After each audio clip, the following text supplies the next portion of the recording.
Amigos y amigas, es un gusto poder compartir con ustedes nuevamente a través de los medios legislativos. Estamos en Voz Parlamentaria, este espacio de los y las diputadas del FMLN para informarle al pueblo salvadoreño el trabajo que desde la Asamblea Legislativa se realiza. Este día tengo el gusto que me acompañe el diputado Carlos Ruiz. Él es diputado por San Salvador y nos va a informar de temas muy importantes este día. Diputado, gracias por acompañarnos. Muy buenos días, Vanessa. Un saludo a los medios legislativos, lo mismo que al pueblo salvadoreño que nos ve y nos escucha a través de los mismos, para abordar los temas que son el centro del quehacer legislativo en nuestro país y sacar a luz realmente el enfoque que cada fuerza despliega en estas áreas. Diputado, me gustaría aprovechar su experiencia como alcalde y que le pudiera informar a la población, ya que en estos días hay una temática que está dando mucho de qué hablar y es los fondos del FODES. Vimos unas protestas de alcaldes de derecha exigiéndole al presidente el desembolso de este recurso, pero también hemos visto noticias donde se informa que estos fondos han sido, por ejemplo, utilizados por alcaldes de Arena para pagar sus tarjetas de crédito y así también de su parte de su consejo municipal. ¿Estos fondos están destinados para ese tipo de actividades? No, el fondo FODES es un fondo que tiene un destino específico y especial, que es para impulsar el desarrollo económico local, es decir, para las obras que pueden ser de infraestructura o pueden ser de otra naturaleza, siempre que el consejo las justifique correctamente. Porque el desarrollo no solo es la obra física, también es la capacidad de la población para elevar sus niveles de desarrollo artístico, cultural, deportivo. En fin, francamente lo que se necesita es que este recurso se le dé el mayor y el mejor uso. Por eso es que cuando se va a hacer un uso diferente a esas características, entonces debe ser autorizado por el órgano que establece la creación de este fondo, como es el caso de la Asamblea Legislativa. Es decir, debe ser por acuerdo legislativo que se le puede dar un uso diferente y hasta determinado nivel de inversión, por ejemplo. Ya se ha visto, ¿verdad? Ya se ha visto, por ejemplo. En el primer momento se acordó que el FODES, el 80% era para la inversión directa, vuelvo a decir, en el desarrollo local a través de la obra, fuera esta física o de otra naturaleza, tal y como se debía establecer mediante las carpetas correspondientes. Pero luego resultó, y el 20% restante de ese fondo podía ser utilizado para gastos fijos permanente de las municipalidades, energía eléctrica, telefonía, agua potable de la municipalidad, o también incluso para cubrir costos de personal que está alrededor de la obra que se está en ejecución. Es decir, esa era la posibilidad de ese fin.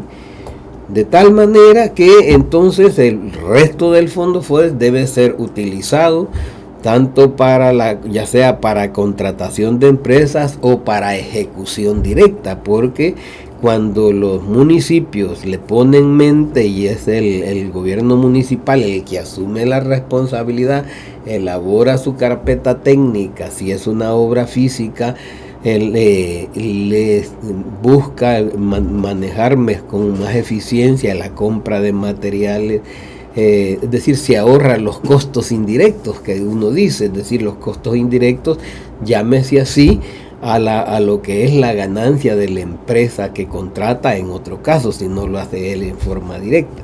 Entonces se tenía esa división.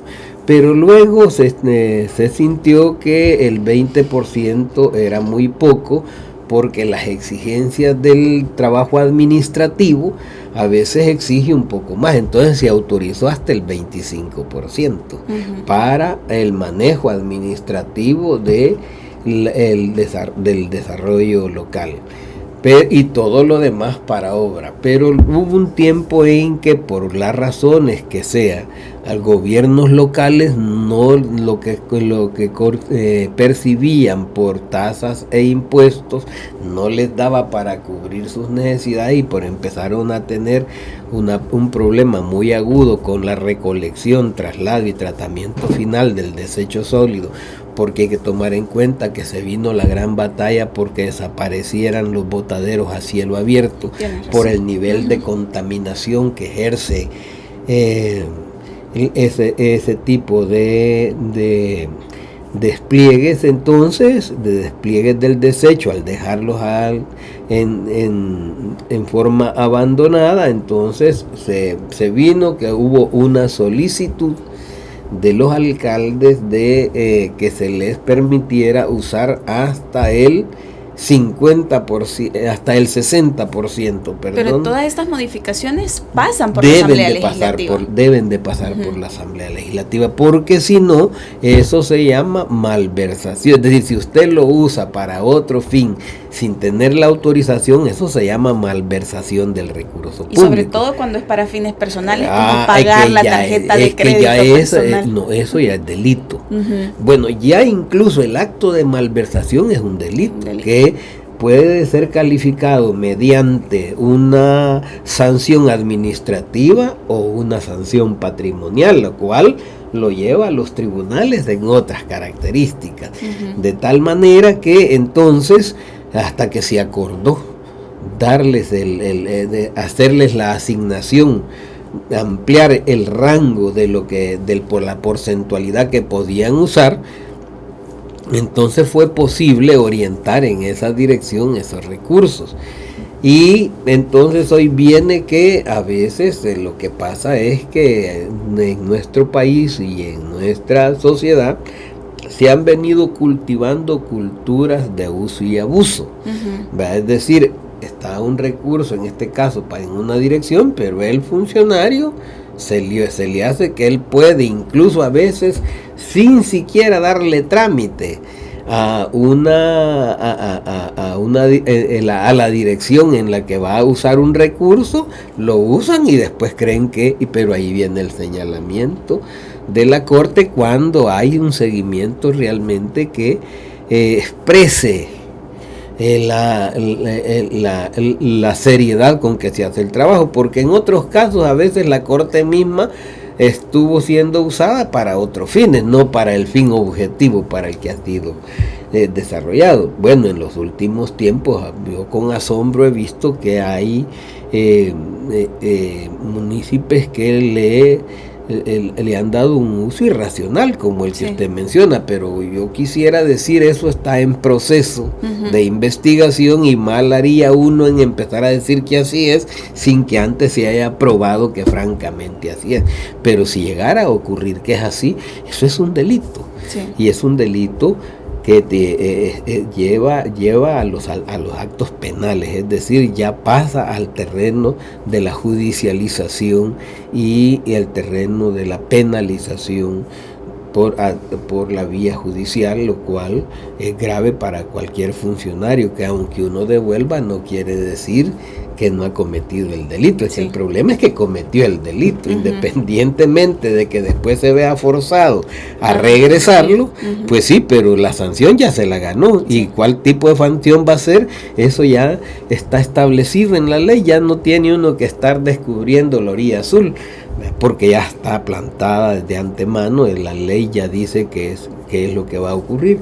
Por otro lado, es cierto que en estos días ha habido toda una conducta que se ha desplegado, toda una línea política de acoso al Ejecutivo, porque todos sabemos que el Ejecutivo se ha ido viendo cercado por otros órganos para que no disponga de recursos. Es el caso, por ejemplo, Aquí la gente se pregunta y a la gente se le dicen cosas de manera irracional, de manera falsa, de manera mentirosa.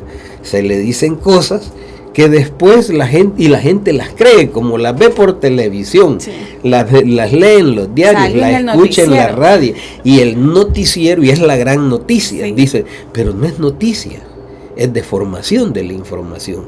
Por ejemplo, imaginémonos, el Ejecutivo en las últimas 2 administraciones ejecutivas se han dado casos realmente yo diría vergonzosos, porque un órgano de Estado se presta a ser cobija y caja de resonancia de intereses particulares. Uno recuerda, por ejemplo, cuando se aprobó la ley del FONAT, que tenía como objeto asegurarle al ciudadano, al de a pie, sí. O en todo caso al lastimado, que en caso de que hubiera una lastimadura, el Estado debía de garantizarle el cuidado de salud o el cuidado o la retribución para que mitigue las penas que causan los accidentes. Es decir, ¿a qué nos referimos? Se aprueba la ley del FONAT para decir que en caso de accidente, si hay un atropellado, el atropellado no puede averiguar quién lo golpeó. Simplemente lo golpean y lo dejan ahí. Y se van. Y se van. ¿Va? Uh-huh. Entonces, pero y después, si muere, si solo es un atropellamiento y queda lisiado, ¿y quién le responde a esa persona? ¿Quién le da algo? Incluso también si muere, ¿quién le responde a la familia de la víctima? Que le dejan los costos de no solo el dolor de que pierde al ser querido, sino que le dejan la angustia y el lastre económico. Entonces, para eso el FONAT puso un impuesto. Pues entonces la derecha de este país contrató a un supuesto ciudadano que se mostró atacado por eso, presentó un amparo y la sala salió corriendo, dejó la obligación, que además ya está, de que el Estado debe resarcir, pero la pregunta, ¿y de dónde lo va a resarcir el Estado? Es decir, ¿de dónde va a agarrar? Sí, debe de atender como es debido, porque si hay un fallecido hay que darle los gastos fúnebres, sí. Pero no solo son los gastos fúnebres. Si ese fallecido era el sostén de la casa, ¿cómo queda esa casa? Sí. Entonces, ¿quién le ayuda? Pues entonces debe de hacerlo el Estado, pero el Estado, para poderle dedicar esfuerzos y recursos a ese núcleo familiar, de algún lado tiene que agarrarlo, sí. Pero si no lo tiene contabilizado, ¿cómo va a ser? Entonces se hace ese uso. Bueno, entonces pasa eso. En este caso se ha venido desarrollando la recolección del presupuesto nacional. Es decir, algunos creen que porque dicen que está en el presupuesto, entonces eso quiere decir que ya está la masa masa monetaria, y no es cierto. Si la masa monetaria se va recolectando mes a mes, es decir, vas recibiendo a gotas, o a cucharadas, como lo quieras decir, y si quieres decirlo a paladas, pues a paladas, pero a mismas paladas va a salir.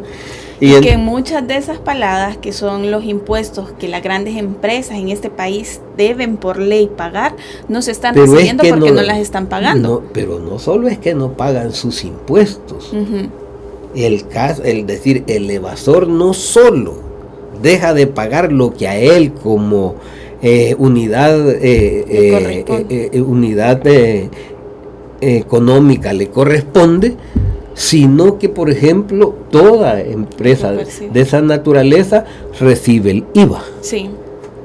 Que le pagamos todos los salvadoreños. Que lo pagamos todos los salvadoreños. Es decir, percibe el IVA, pero no se lo entrega al Estado. Eso ya, aparte de ser de evadir, pasa al robo. Sí. Porque esa no es propiedad. Eso es lo mismo que hace esa empresa cuando le descuenta al trabajador. Le descuenta para entregárselo al seguro y no se lo entrega al seguro. Pues el seguro es parte del Estado. Y entonces, es decir, que hay una conducta de evasión o de elusión, uh-huh. Y Además, hay una conducta de robo. Le guste o no le guste a los señores empresarios que hacen eso, se convierten en ladrones. Y hay que decirlo sin tapujos. Porque estas son las cosas que a veces, por usar ese lenguaje técnico, especializado, propio de las academias, sí, pero el pueblo salvadoreño, no todo el pueblo salvadoreño pasa por la academia. Fundamentalmente todo nuestro pueblo pasa por la vida cotidiana, de levantarse temprano, de despellejarse todo el día, y se usa el lenguaje que usa el pueblo, la voz populi. Entonces la voz populi no le dice que porque quedarse con el fondo, usar el fondo público y apropiarse del fondo público, técnicamente le llaman peculado. Y el peculado que es robo al Estado. Así, esas son las, ¿cómo se llama? Las conductas. Entonces, ¿qué es lo que ocurre? No es porque lo diga la administración del FMLN. Por supuesto que lo dice la administración del FMLN. Pero lo dicen incluso las academias públicas. La UCA ha sacado últimamente que solo en un año, en este año, la elusión y la evasión más el peculado han llegado a 1.500 millones de dólares. 1.500 millones de dólares. ¿Y cuánto es lo que se gasta en el FODES? Son más de 300 millones. Es decir, que tendríamos, si todos estos empresarios que se dicen exitosos, porque cuando... que exigen responsabilidad. Y que gritan a voz en cuello y que exigen responsabilidad, pero que no solo no tienen responsabilidad, sino que se convierten hasta en ladrones, y hay que decirlo así. Se convierten, porque una cosa es evadir y eludir, y otra cosa es robar. Porque cuando le descuenta al trabajador la cuota que le corresponde al seguro, cuando recibe del ciudadano que compra ese producto el IVA y no lo entrega, eso es robo. Claro, en lenguaje técnico, si usted le quiere llamar, llámele peculado o póngale otro nombre. Pero nos quedamos con robo. Nos quedamos con el latrocinio. ¿Y por qué no decirlo? Los señores, entonces eso les molesta, que se les califique, ¿cómo se llama? Pues debe calificarse, eso es lo que debe hacer la ley. Entonces, ¿qué es lo que ocurre? Acá ha habido se ha hecho toda la recolección necesaria. No, ¿por qué? Porque hay evasores y hay elusores. Y eso no es que lo diga, bueno, la UCA dice que son 1.500 millones, pero el Ministerio de Hacienda, que es el que lleva la cuenta, dice que son 1.700 y pico de millones de dólares. Con eso dejaríamos de estar en estas aflicciones. Pero allí, vea usted si la ANEP dice algo sobre eso. Vea usted si FUSADES dice algo sobre eso. Es más, todo el sistema jurídico que hay existe para que ese evasor y ese elusor está preparado el sistema para que no pague. Y cuando de todas maneras hay alguien que se atreve a señalar y a cobrar, entonces salta a la corte, la sala de lo constitucional, y dice, es inconstitucional señalar a los deudores. Vaya pando, ve qué hermosura. ¿Se imagina usted lo que significa que en la sala de lo constitucional sea cobija de los sinvergüenzas y que lo saque como resolución? Y quieren imitar, dicen, a otras sociedades. Y no nos vayamos a otro lado, allá en los Estados Unidos, que haya un empresario que lo hacen en evasión o en elusión, a ver qué le toca. Solo en evasión y elusión. Pero si lo llegaran a agarrar en apropiación de las finanzas públicas, ese fulano no toca tablita y pierde todo. Diputado, usted ya nos mencionaba algo, nos mencionaba la sala, pero la gente se pregunta, si saben que están robándole al pueblo salvadoreño, que le están robando al Estado, ¿por qué no hacen algo? Esa pregunta quiero que me la responda después de esta pausa. Muy bien. Conoce más del trabajo de nuestro grupo parlamentario. Síguenos en Twitter, encuéntranos como @GPFMLN. En Facebook, dale like a nuestra página Grupo Parlamentario FMLN. o visita nuestra página www.gpfmln.sb. Grupo Parlamentario FMLN, legislamos a tu favor. Gracias por continuar en sintonía de los medios legislativos. Estamos en el espacio del Grupo Parlamentario del FMLN y conversamos con el diputado Carlos Ruiz. Hablamos de esos evasores, de esos ladrones del pueblo salvadoreño, porque se están quedando con ese pago que hace el pueblo y que son para programas o para que el Estado pueda funcionar y garantizarle los servicios al pueblo salvadoreño.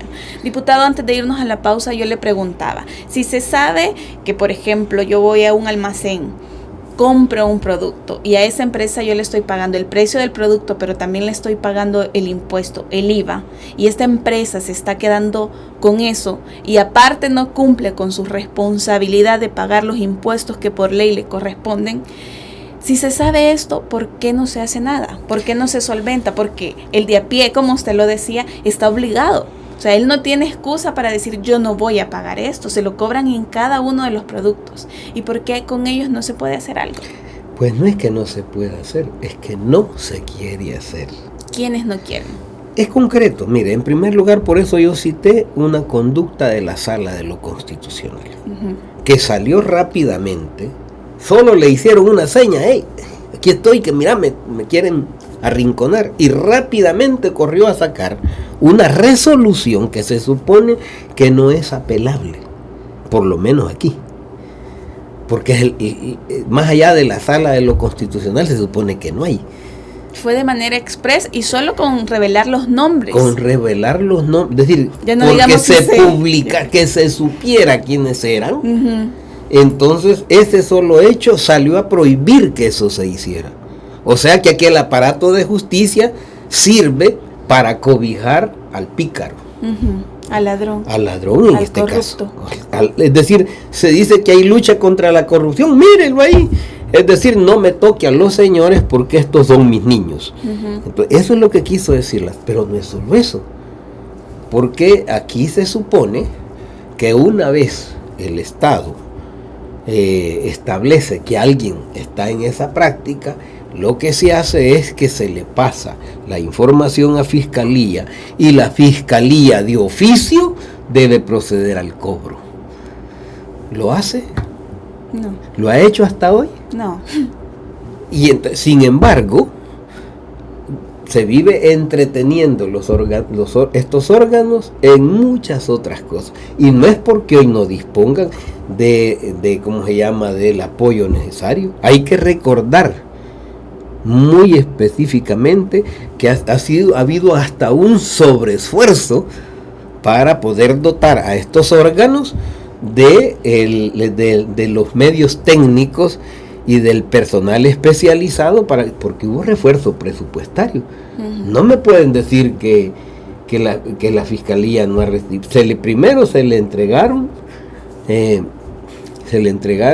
5 millones y después se le entregaron 2.5 más de refuerzo. Mire, si con eso no es posible ir estableciendo todo el equipo y el personal técnico necesario, ya no hay forma.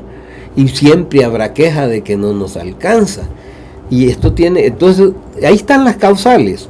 Claro, después queda también que a base de la exigencia se va viendo que se dice, pues vamos a tener que recurrir al cobro administrativo del Ejecutivo, que es otra cosa, es un mecanismo que se viene estableciendo, ya está establecido y se va a tener que hacer, pero debería siempre de contar con el acompañamiento de la Fiscalía. ¿Hay dedicación en eso de la Fiscalía?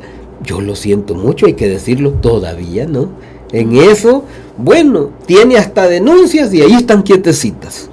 Denuncias concretas, donde han habido cosas graves. Sí. Por ejemplo, quiero recordarles, se perdieron 30 millones de dólares. Digo, se perdieron. ¿Por qué? Se perdieron porque iban a servir para construir un hospital. El hospital de maternidad. El famoso hospital de maternidad. El hospital no se construyó, pero no estaban los 30 millones. O sea, los fondos destinados para la ejecución de la obra desaparecieron y la obra no apareció. Lo mismo con la carretera. La famosa, la que le querían poner Diego de Holguín, que no está el recurso y no estaba la carretera. ¿Y qué hubo que hacer? Le tocó que hacer a estas administraciones? Le tocó hacer un préstamo para pagar aquellos recursos y hacer un préstamo más para poder hacer la obra. Y hablo de las dos obras. Sí. Y es que no están las demandas y las denuncias. Sí, pero sí ahí están. Es más, a uno lo detuvieron, inmediatamente lo declararon enfermo. Me refiero al ministro de Salud, al doctor Maza. ¿Verdad? Lo declararon enfermo, lo encerraron en un hospital unos días. De allí terminaron liberándolo de responsabilidad, terminaron dándole la libertad medio condicionada. Sí. Pues sí, pero el pisto ya perdió. Sí. ¿Dónde está? Nadie lo repone. Sí, es decir, entonces aquí, si sos fulano, si sos el señor fulano de tal, que has estado, ¿cómo se llama?, siempre utilizando, haciéndote de un prestigio que no te corresponde, pero se te descubre el manipuleo, se te descubre la picardía, entonces te declarás enfermo y eso es suficiente para que ya no se te siga a juicio. Entonces eso no puede ser. Y ahí está ese dinero perdido, simplemente. Y la lista es larga, diputado, porque tenemos casos de lista. En donde usted busque, toque cualquier institución que toque. Pero ahora el chiste es que a nosotros nos quieren exigir transparencia cuando somos justamente nosotros mismos los que hemos promovido que hasta aparezcan las leyes correspondientes para que efectivamente haya transparencia. Porque ¿quién le pedía cuentas antes a los gobiernos? Nadie.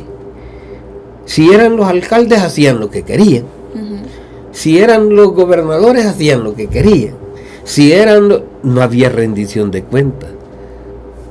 Fue justamente desde que llega el FMLN a la asamblea que empieza la batalla porque aparezca la rendición de cuentas y que se involucre a la población en el desarrollo de la rendición. Entonces hacen así se explican esto. Y en ese sentido, y vuelvo al FODES, hoy, ¿qué es lo que estaba ocurriendo? Resulta que se sabe que los recursos correspondientes hasta un punto se han agotado, sí, porque se han utilizado para lo que se dijo, porque aquí quieren decir que no se saben qué, y lo que pasa es que tienen una inversión. Por ejemplo, se ha desarrollado la inversión en los programas sociales, sí o no, y es una necesidad responderle a la niñez, es decir, que no haya niñas y niños que se quedan sin ir a la escuela porque no tienen con qué ir, porque no tienen para el cuaderno, porque no tienen para el uniforme, porque no tienen para los zapaticos, y entonces el Estado se hace cargo. Pero eso debe hacerse una inversión, que es una inversión lógica y necesaria. Pero a eso ellos le llaman despilfarro. Y que se dejen de andar con vueltas. Cuando hablan de despilfarro, a eso se refieren. Cuando hablan de despilfarro, se refieren a cómo se han mejorado la atención en salud, que hoy el equipo médico va hasta la comunidad a andar viendo cuál es el estado de salud de la comunidad. Por supuesto que ese equipo médico hay que contratarlo porque no puede andar allí. Hay que darle recursos, hay que darle medicina. Hay que darle todo para que pueda dar la atención.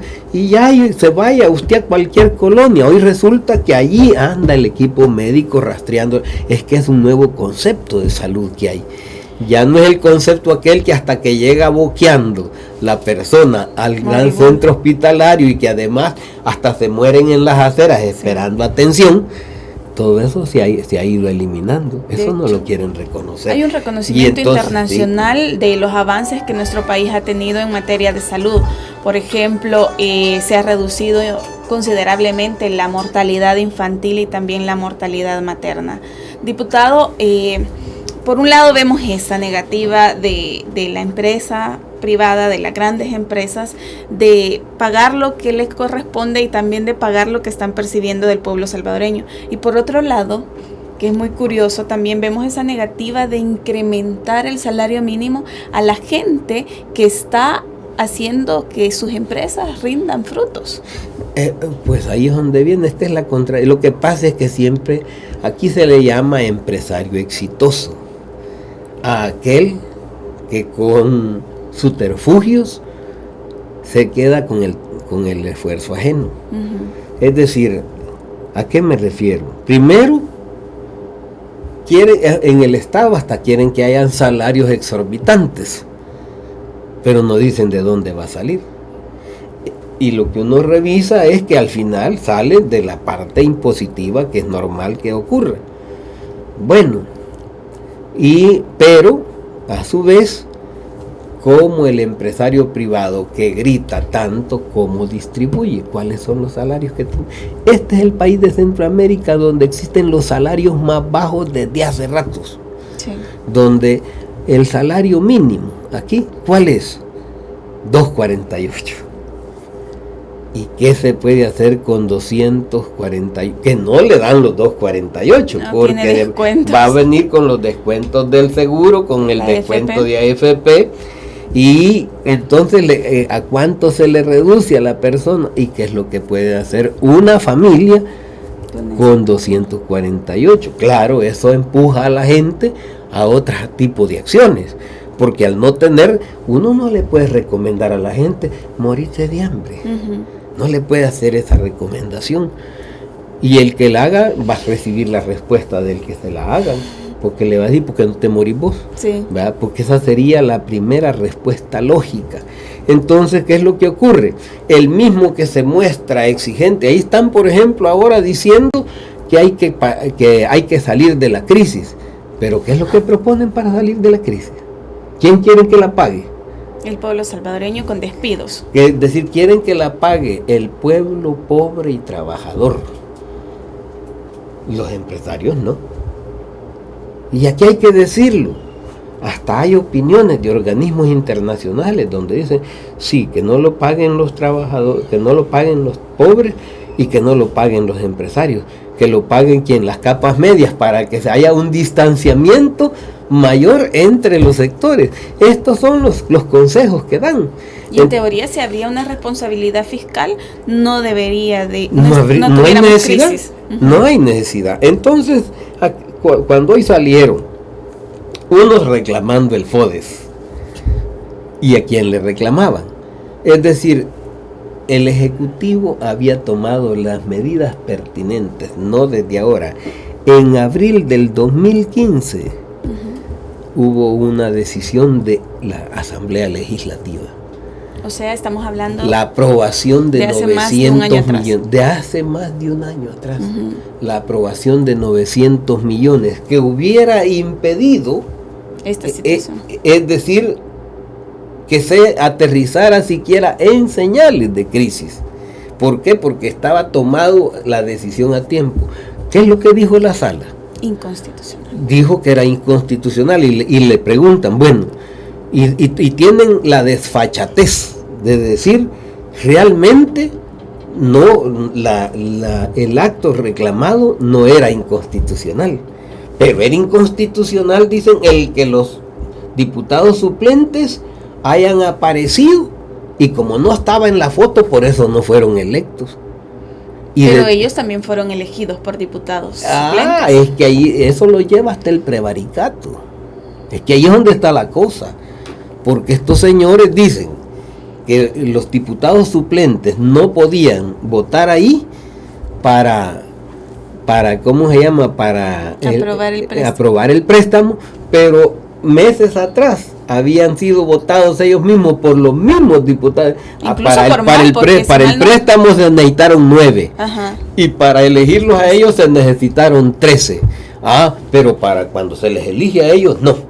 Pero para esto, sí, ¿eso qué quiere decir? Se están prevaliendo del cargo para hacer un uso y abuso de la ley. Entonces ahí es donde ellos están prevaricando. Es decir, Si a alguien hay que perseguir por los delitos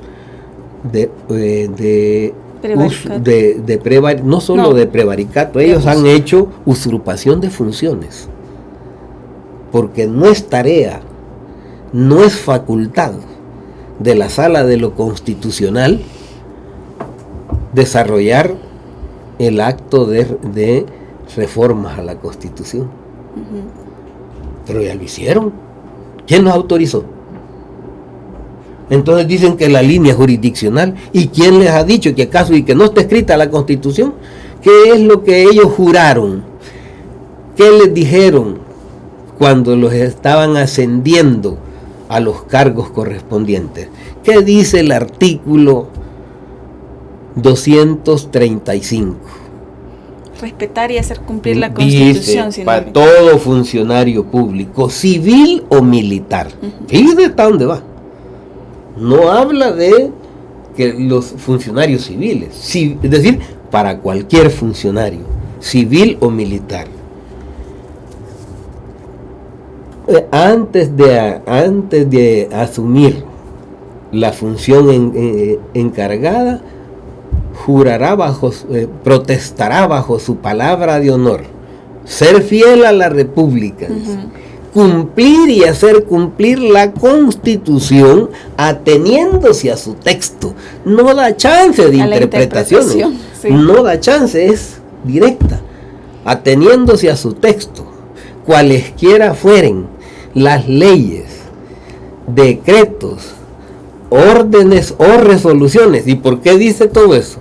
¿Quién emite leyes? La Asamblea. Sí. ¿Quién da decretos? La Asamblea y el Ejecutivo. ¿Quién da órdenes? El Ejecutivo a través del Ejército. ¿Y quién da resoluciones? Los señores magistrados. Y dice que cualquiera de esos que contraríe la Constitución, ¿verdad?, deberá ser declarado como delito. Y a ellos, ¿quién les dio la atribución de reformar la Constitución? ¿De quién es la tarea de reformar la Constitución? ¿Acaso no es del constituyente? Es decir, si queremos reformar la Constitución a través de una constituyente, hay que disolver la Asamblea Legislativa y montar una constituyente, ¿verdad? Pero si no lo queremos hacer a través de ese mecanismo, queda a través de 2 legislaturas. Esta aprueba y la siguiente ratifica. Y entonces, ¿por qué lo hace la sala? ¿Con permiso de quién? Eso se llama abuso. Abuso de en cuanto a tomar la función.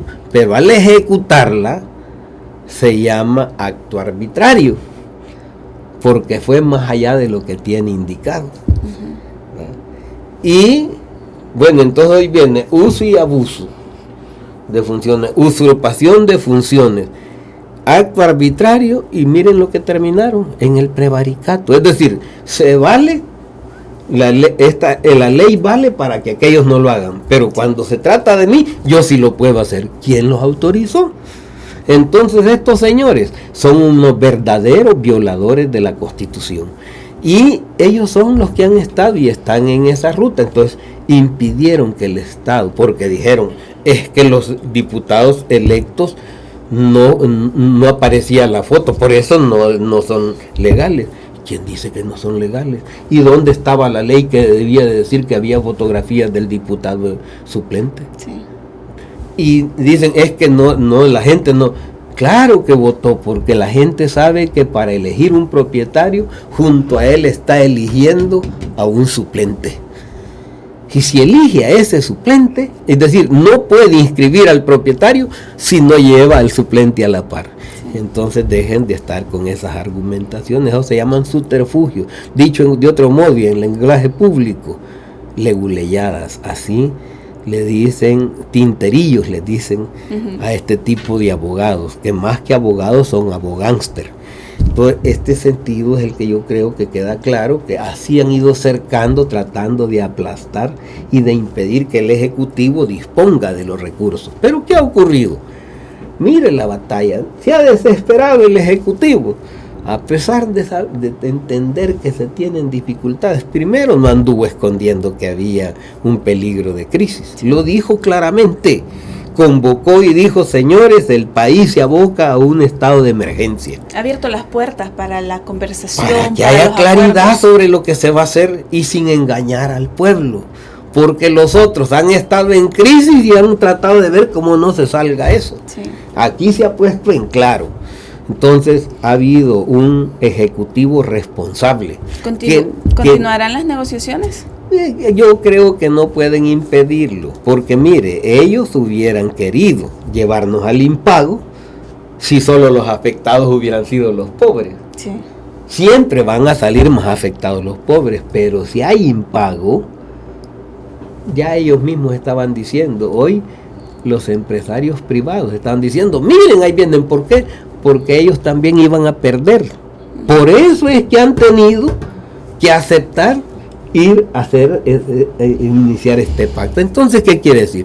Debemos de darnos cuenta que los tiempos en que manoseaban al Estado a su gusto y antojo han pasado, y ha empezado un tiempo en que el Estado se va erigiendo como el instrumento real en donde la sociedad deposita la responsabilidad de garantizarle a la sociedad en su conjunto y no a un grupo el beneplácito de los beneficios de la productividad del país. Vamos a tener que seguir negociando. Por supuesto que hay que decir que esto ha sido el esfuerzo de un gran trabajo, sí, pero y mire, y no por eso estamos aquí. Sí. Si se trata de los diputados, perdone, aquí estamos por eso. Si se trata de las fuerzas políticas, bueno, y entonces ¿y cómo va a ser usted dirigente si no está obligado a dirigir? Y eso es dirigir, así es que las negociaciones van a seguir y vamos a tener que seguir pactando. Y la ley de responsabilidad fiscal que se ha planteado, sí, no es una cosa que la derecha inventó, si eso se les propuso hace 15 años y la desecharon. Y ellos la desecharon antojadizamente. Claro, porque estaban en el gobierno. Es que ellos manejaban a su gusto y antojo. Después se volvió a abordar en el 11 y no se empujó porque ellos se opusieron, porque les afectaba. Hoy, como no hay otro remedio, hoy la reclaman, pues sí, se les dijo, pero si se habían tardado ustedes, ¿por qué querían? Si esa haya estado engavetada, ahora ejecutémosla, ya se hizo, hoy ya está aprobada, va a tener que pasar por el acto de la sanción presidencial, que una vez esté desarrollada, allí mismo la ley dice que entrará en vigor a partir de enero del 2017. Pues hombre, vamos construyendo el andamiaje que nos puede ir garantizando y que trae ahí aspectos importantes con relación a cómo manejar la cuestión fiscal. Diputado, se nos termina el tiempo, pero yo quisiera cerrar brevemente con su impresión sobre los resultados de las elecciones en Estados Unidos. Mire, mi impresión en Estados Unidos es que, bueno, al señor Trump hay que decirle felicitaciones.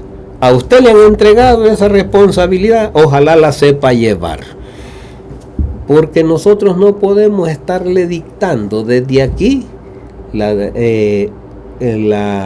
normas que ya los pueblos tienen. El pueblo norteamericano, el pueblo estadounidense, tiene su propio procedimiento, lo ha ejecutado. Independientemente de cómo lo veamos desde otros lados, es atribución propia de los norteamericanos, han hecho su elección, hay que respetarla. Así es, el pueblo soberano ha elegido. Exacto, así como nosotros debemos de exigir que todo mundo nos respete, que no vaya a venir un procónsul aquí a querernos decir qué es lo que vamos a hacer. Muchísimas gracias por habernos acompañado y gracias a ustedes, amigos y amigas, por siempre estar pendiente de este espacio. Recuerde que usted puede conocer más del trabajo de las diputadas y los diputados del FMLN a través de nuestras redes sociales y nuestra página web que a continuación les presentamos. Conoce más del trabajo de nuestro grupo parlamentario. Síguenos en Twitter, encuéntranos como @GPFMLN. En Facebook, dale like a nuestra página Grupo Parlamentario FMLN. O visita nuestra página www.gpfmln.org. www.gpfmln.sb. Grupo Parlamentario FMLN, legislamos a tu favor.